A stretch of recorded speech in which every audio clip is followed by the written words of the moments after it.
και έλεγα ότι δεν θα μπορούσα ποτέ να ζήσω μέσα στο σκοτάδι.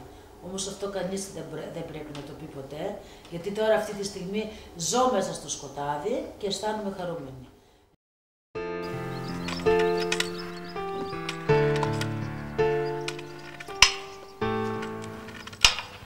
Σε μια συννεφιασμένη εποχή που δύσκολα πια χαμογελάμε, σε μια εποχή που ακόμα πιο δύσκολα χαρίζουμε ένα χαμόγελό μας, ένιωσα την ανάγκη βαθιά μέσα μου να γνωρίσω αυτή τη γυναίκα.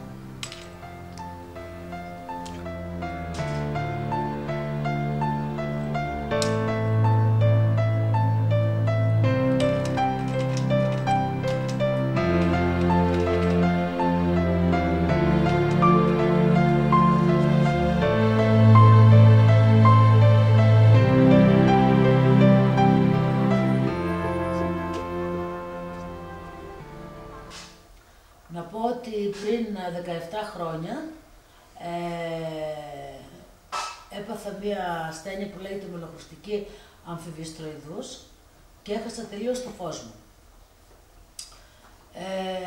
Ήμουν τότε 40 χρονών, είχα κάνει το πρώτο εγγόνι, μόλις πρόλαβα και το είδα φυσικά και μετά για μένα ήταν πάρα πολύ δύσκολο. Πέρασα μια πάρα πολύ άσχημη κατάσταση, ψυχολογική κατάσταση. Η αλήθεια είναι ότι όταν συνέβη η οριστική τύφλωση της μητέρας μου, εγώ ήμουν ήδη παντρεμένη και είχα και το πρώτο μου το παιδί και ήμουν 100 χιλιόμετρα μακριά. Οπότε δεν μπορούσα να καταλάβω τις πρώτες αντιδράσεις, δεν τις έζησα από κοντά. Αργότερα, όταν συζητήσαμε μετά από αρκετό καιρό, όταν το συζητούσα με τον πατέρα μου και με τη μητέρα μου, ήταν πάρα πολύ δύσκολα τα πράγματα για αυτήν. Έπεσε δηλαδή σε πολύ ψυχολογικά. Όμως βασικά στην αρχή δεν ήθελε να μας πει τίποτα τα παιδιά. Και μάλλον και τον μπαμπά μου τον είχε βάλει σε αυτό το τρυπάκι να μην μας πει τίποτα, για να μας να χωρηθούμε. Και έτσι αυτό μου ήταν πολύ δύσκολο για αυτήν, γιατί προσπαθούσε όταν ήμασταν μαζί να κρύψει το πρόβλημά της, έβγαζε έκανε υπεράνθρωπες προσπάθειες, οπότε κουραζόταν και σωματικά και ψυχολογικά. Και εγώ, μην ξέροντας το πρόβλημα, το πραγματικό πρόβλημα, αντιδρούσα σε κάποια πράγματα πιο έντονα, πιο νευρικά, καταλαβαίνεις, δεν ήταν λογικές οι δικές μου αντιδράσεις. Μάλλον ήταν λογικές επειδή δεν ήξερα. Κάποια στιγμή σηκώθηκα το πρωί και βγήκα έξω στο μπαλκόνι μου και βλέπω ότι είχε συννεφιά. Και ρωτάω τον άντρα μου, έξω είναι συννεφιά, έχει συννεφιά? Και μου λέει όχι, έχει ήλιο. Και εκεί κατάλαβα ότι έχασα το φως μου. Μου μίλησε για όλα. Το πέρασμα, το απόλυτο φως στο αέναο σκοτάδι, τις δυσκολίες που αντιμετωπίζει καθημερινά, το θάρρος και τη δύναμη που πρέπει να έχεις για να συνεχίσεις.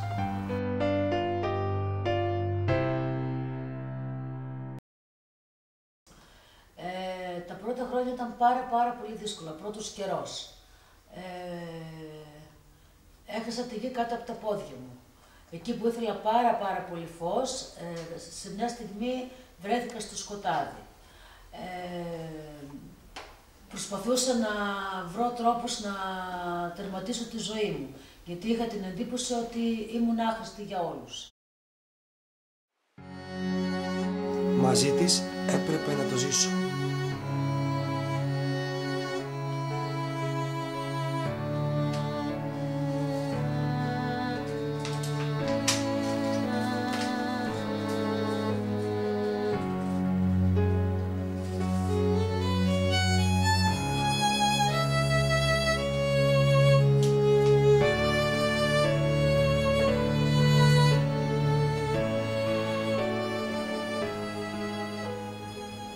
Έκλεισα τα μάτια με μια μαύρη κορδέλα, προσπαθώντας να μπω κι εγώ ελάχιστα στο δικό της κόσμο.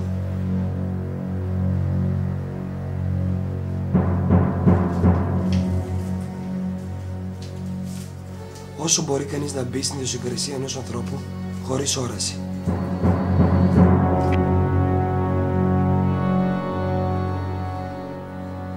Δεν ήξερα τι να κάνω. Σε δευτερόλεπτα μέσα αντιστράφηκαν οι ρόλοι και ένιωθα ότι μου άρπαξαν ό,τι σημαντικότερο έχω στη ζωή μου.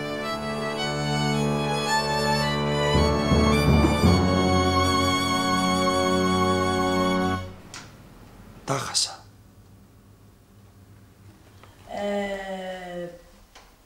Προσπάθησα να ζήσω κανονικά, φυσιολογικά, να μην ενοχλήσω κανέναν.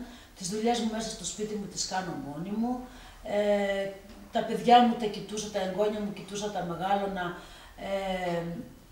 χωρίς να υπάρξει πρόβλημα, όπου κάποια στιγμή ρώτησα και τον ψυχολόγο μου ότι έχω τύψεις που κρατάω τα εγγόνια μου, γιατί μήπως δεν πρέπει, μήπως πάθουν κάτι στα χέρια μου, και μου είπε εκείνος ότι μπορεί κάτι να πάθουν και σε έναν άνθρωπο βλέποντας, όχι μη βλέποντας. Αν εγώ το θέλω, μπορώ να το κάνω. Αυτό φυσικά με έκανε είχα πάρα πολύ χαρά που μεγάλωναν τα εγγόνια μου σε αυτή την κατάσταση. Η ζωή της συνεχίστηκε κανονικά. Το παιδί μου, ειδικά το πρώτο, το μεγάλωσε, το είχε σε πολύ καιρό μαζί της και μακριά από μένα, γιατί εγώ έπρεπε να δουλέψω το καλοκαίρι και οπότε 3 μήνες δεν είχε η μητέρα μου, ούτε καν σκέφτηκα ότι δεν έβλεπε, ότι δεν μπορούσε να τη μεγαλώσει σωστά, ότι μπορούσε να πάθει κάτι κακό το παιδί μου στα χέρια της, δεν το σκέφτηκα ποτέ και όντως τα παιδιά μου στα χέρια της δεν έχουν πάθει τίποτα, ούτε μια ζουνιά. Πιο πολλά πάθανε σε μένα, πάω σε αυτήν, γιατί προφανώς έδειχνε περισσότερη προσπάθεια και πιο πολύ φροντίδα γι' αυτά. Αυτό βέβαια την έδωσε περισσότερο, την ανέβασε στην ψυχολογία της, γιατί αν έκανα οτιδήποτε άλλο διαφορετικό, νομίζω ότι θα ήταν πολύ χειρότερα τα πράγματα για αυτήν και για μας στην πορεία. Η γιαγιά μου απέκτησε το πρόβλημά της λίγους μήνες μετά τη γέννησή μου. Οπότε εγώ δεν μπορώ να πω ότι έζησα όλα αυτά τα πρώτα χρόνια της ψυχολογικής της καταράκωσης. Παρ' όλα αυτά, κατάφερε να σταθεί στα πόδια της, να το ξεπεράσει και μάλιστα να μεγαλώσει εμένα και τον αδερφό μου χωρίς να μας λείψει τίποτα. Τη θαυμάζω γι' αυτό βέβαια, γιατί θεωρώ την όραση μία από τις σημαντικότερες αισθήσεις και δεν πιστεύω ότι πολλά άτομα θα μπορούσαν να ανταπεξέλθουν σε κάτι τέτοιο.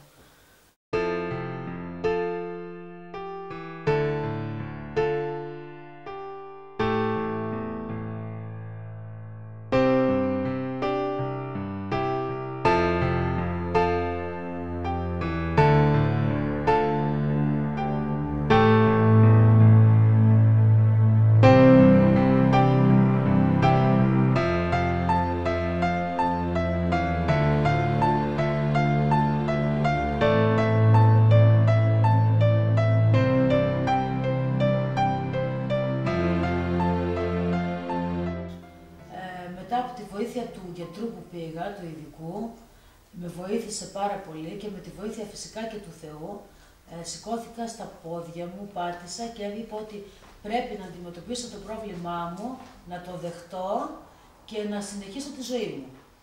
Και έτσι ξεκίνησα. Όταν η μαμά άρχισε να συνειδητοποιεί το πρόβλημά της και να αρχίζει να συμβιβάζεται με αυτό και να το αποδέχεται, τα πράγματα γίνανε ακόμη καλύτερα. Γιατί πήγε στη σχολή τυφλών, εκεί τη βοήθησαν πάρα πολλοί άνθρωποι να μάθει κάποια πράγματα, πώς να κινείται και πώς να συμπεριφέρεται και αυτή αλλά και εμείς προς αυτήν. Της έμαθαν πώς να κινείται μες στο σπίτι, κάποια μυστικά, πώς θα κάνει τον καφέ της, πώς θα μαγειρεύει, αν και δεν τα είχε κόψει όλα αυτά, αλλά κάνοντας λιγότερες ζημίες και με λιγότερο κόπο. Πήγα στη σχολή τυφλών, στο σύνδεσμο τυφλών μάλλον, και εκεί υπήρχε μια εθελόντρια κοπέλα, μια κοπέλα η οποία με βοήθησε πάρα πολύ.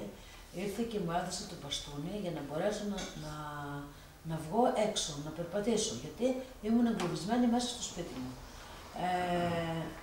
Βγαίνοντας έξω όμως, είδα ότι υπήρχαν πάρα πολλά προβλήματα. Όλα τα πεζοδρόμια ήταν γεμάτα με αυτοκίνητα.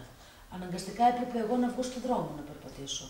Αλλά δεν γινόταν αυτό το πράγμα, γιατί θα έπρεπε να προσέχω τα αυτοκίνητα κτλ. Λοιπόν, πολλά μαγαζιά, τις πόρτες, τις έχουν και ανοίγουν προς τα έξω. Αυτό απαγορεύεται, γιατί εγώ μπορώ να πέσω πάνω στην πόρτα και να πάθω κακό. Όχι μόνο εγώ, όλοι μας οι τυφλοί, όλοι οι τυφλοί που κυκλοφορούμε με μπαστούνι. Αυτά τα πράγματα θα ήθελα πάρα πολύ να αλλάξουν και θα πρέπει να μας βοηθήσουν και εμάς να έχουμε μια άνετη ζωή και να περπατάμε πιο εύκολα στον δρόμο. Φυσικά ήθελα να σας πω στην αρχή, όταν πρωτοπήγα το μπαστούνι, αισθάνθηκα πάρα πολύ άσχημα. Δεν ήμουν συνηθισμένη σε αυτό τον τρόπο ζωής. Το πρώτο μπαστούνι το έσπασα, αλλά μετά την άλλη φορά που το πήρα, τώρα δεν το αποχωρίζουμε με τίποτα, γιατί το μπαστούνι είναι τα μάτια μου.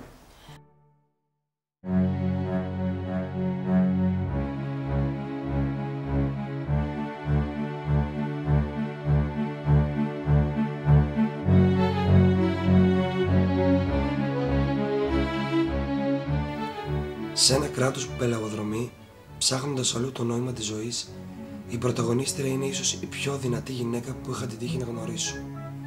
Ποια χερέκακα ένστικτα οδηγούν τους ανθρώπους να μην βλέπουν το ουσιαστικό πρόβλημα που υπάρχει στο διπλανό τους.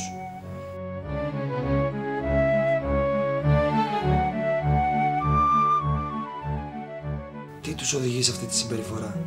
Η έλλειψη παιδείας, οι αστικές αντιλήψεις, η νοοτροπία ή το γεγονός ότι μέσα από τα πάθη του άλλου λυτρώνονται οι ίδιοι από τα δικά τους? Τώρα όμως αισθάνομαι πάρα πολύ χρήσιμη, γιατί προσέχω την οικογένειά μου, τα πάντα τα κάνω στο σπίτι μου, το μαγείρεμά μου, το σίδερό μου, το φαγητό, συμμετέχω σε εκδηλώσεις, γυμνάζομαι, πηγαίνω 3 φορές την εβδομάδα και γυμνάζομαι, σε δημοτικό γυμναστήριο, όχι σε κάτι ιδιαίτερο, κολυμπώ και τέλος πάντων μου αρέσει η ζωή όπως και αν είναι. Όπως και αν είμαι.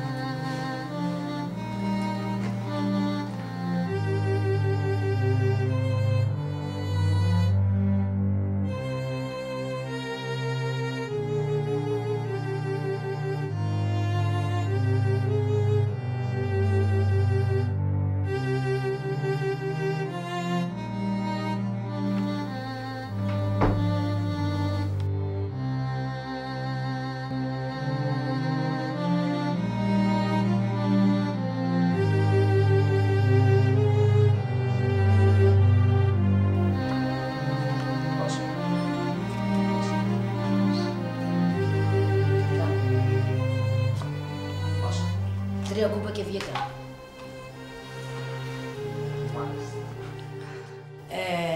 Εγώ μ' άρεσε πάρα πολύ το φως. Όταν γυρνούσα στο σπίτι μου και ήταν κλειστά τα παντζούρια μου, τα άνοιγα γιατί ήθελα διάπλωτο φως και έλεγα ότι δεν θα μπορούσα ποτέ να ζήσω μέσα στο σκοτάδι. Όμως αυτό κανείς δεν πρέπει να το πει ποτέ, γιατί τώρα αυτή τη στιγμή ζω μέσα στο σκοτάδι και αισθάνομαι χαρούμενη. Αισθάνομαι χαρούμενη γιατί μέσα μου έχω το Θεό.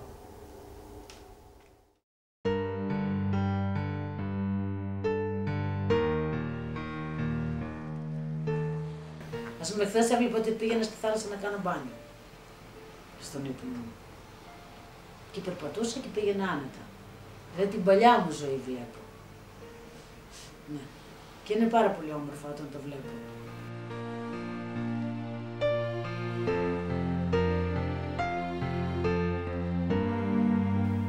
Στη θάλασσα, στο μέρος που σε κάνει να ταξιδεύεις με δικές σου αποκλειστικά μνήμες, χωρίς απαραίτητα να έχεις ακριβή εικόνα.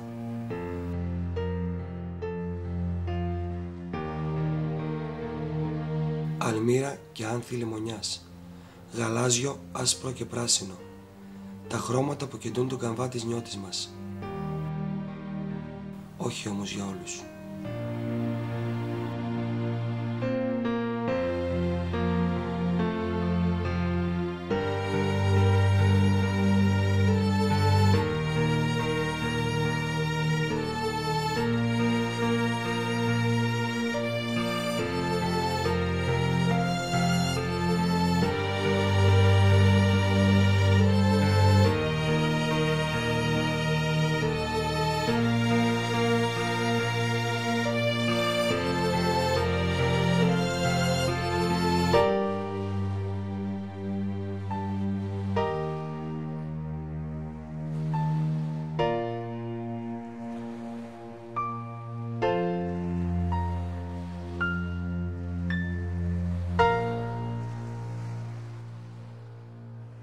Και όταν ξυπνάω πάλι βρίσκομαι στην πραγματικότητα.